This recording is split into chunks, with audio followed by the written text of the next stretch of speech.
نحمده ونصلي على رسوله الكريم أما بعد فأعوذ بالله من الشيطان الرجيم بسم الله الرحمن الرحيم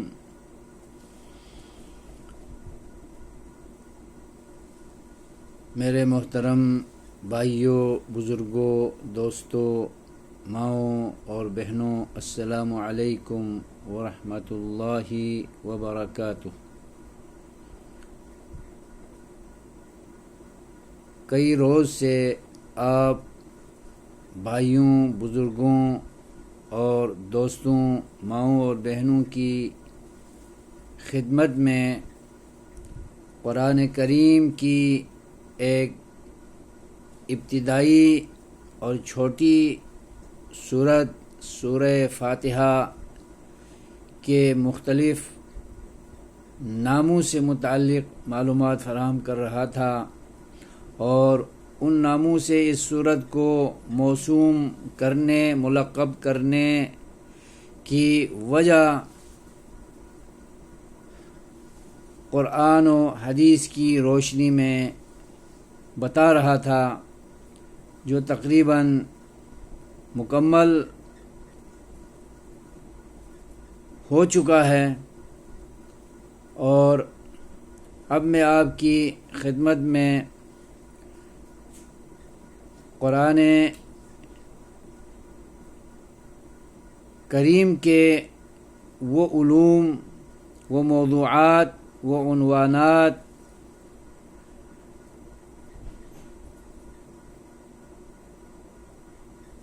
جن کو اللہ تبارک و تعالیٰ نے قرآن کریم میں بیان کیا ہے، ان کی تفصیل بتاؤں گا، اور یہ بھی بتاؤں گا کہ وہ تمام موضوعات، وہ تمام عنوانات، وہ تمام تعلیمات کا خلاصہ مختصراً اللہ تبارک و تعالیٰ نے سورہ فاتحہ کے اندر بیان فرمایا ہے۔ اسی لیے اس کو قرآن عظیم کہا جاتا ہے، اور سورہ فاتحہ کہا جاتا ہے، اور قرآن کا دیباچہ پیش لفظ کہا جاتا ہے۔ تو میرے بزرگوں اور بھائیوں، اللہ تبارک و تعالیٰ نے قرآن کریم میں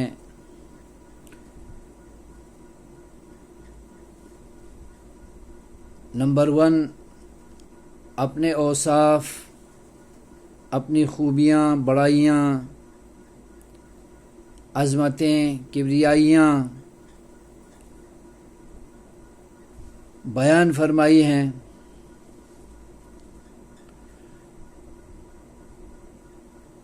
نمبر 2 قرآن کریم کے اندر اللہ رب العزت نے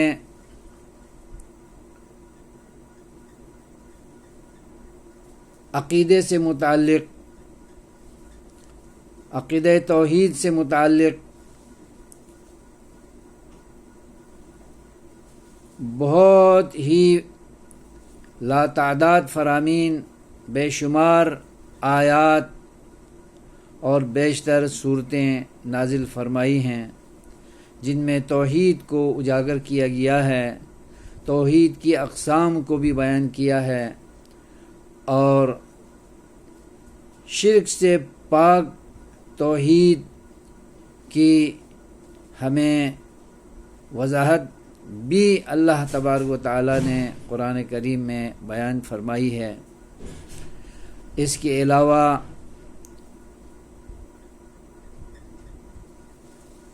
احکام و مسائل جن کی انسانوں کو دنیا میں ضرورت ہے، جن پر عمل کر کے انسان اپنی زندگی کو سنوار سکتا ہے اور آخرت میں اللہ تبارک و تعالیٰ کی جنت کے مستحق ہو سکتے ہیں، ان تمام ایمانیات اور اسلامیات کو اوامر و نواہی کو، حقوق کو اور جملہ وابستہ امور کو قرآن کریم میں بیان کیا ہے۔ اس کے علاوہ اللہ تبارک و تعالی نے توحید خالص کو بیان کیا ہے، اور اللہ تبارک و تعالی نے اپنی نعمتوں کی یاد دہانی کرائی ہے قرآن کریم میں بڑی تفصیل کے ساتھ۔ اس کے علاوہ بہت سارے واقعات اور قصے بیان کیے ہیں اقوام ماضیہ کے، جن قوموں نے انبیاء پر ایمان قبول کیا، انبیاء کے لائے ہوئے دین کو تسلیم کیا، تو اللہ نے ان پر انعام کیا تھا۔ انعام یافتہ طبقوں کا ذکر کیا ہے، انبیاء، صالحین، صدیقین اور شہداء کا تذکرہ بالخصوص 4 طبقوں میں بیان کیا ہے۔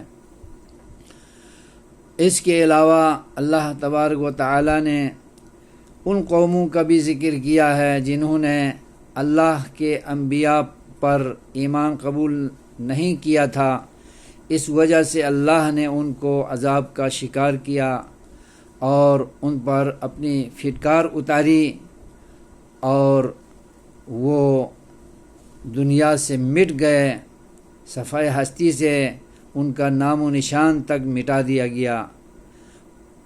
ان کے تذکرے بھی قرآن کریم میں بیان ہیں۔ اس کے علاوہ اللہ تبارک و تعالی نے موت سے متعلق اور موت کے بعد ہونے والے مرحلوں سے متعلق، جنت دوزخ سے متعلق، جزا سزا سے متعلق بھی بڑی تفصیل کے ساتھ قرآن کریم میں مسائل بیان فرمائے ہیں۔ اس کے علاوہ اللہ تبارک و تعالی نے قرآن کریم میں انسانوں کے 3 طبقے بیان کیے ہیں، مومنین، کافرین اور منافقین کے نام سے۔ اس کے علاوہ پھٹکار پڑنے والی قومیں کون ہیں اور گمراہ ہونے والے لوگ کون ہیں، اس قسم کی تعلیمات بھی جا بجا اللہ تبارک و تعالی نے بیان فرمائی ہیں۔ تو یہ تفصیلی طور پر قرآن کریم کے علوم، عنوانات کو بیان کیا جائے تو کم از کم 10 علوم بنتے ہی بنتے ہیں۔ شاہ ولی اللہ محدث دہلوی نے الفوز الکبیر کتاب کے اندر علوم 5 کے نام سے انہی چیزوں کو بیان کیا۔ انہوں نے زیادہ اختصار سے گفتگو کی ہے، جبکہ اس میں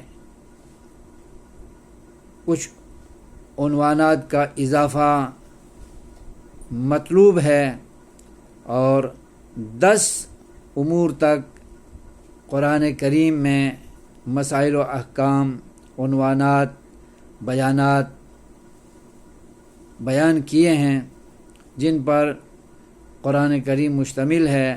تو ان تمام علوم کو، عنوانات کو، تعلیمات کو اللہ تبارک و تعالی نے سورہ فاتحہ کے اندر ایک دیباچے کے طور پر مختصراً بیان فرمایا ہے۔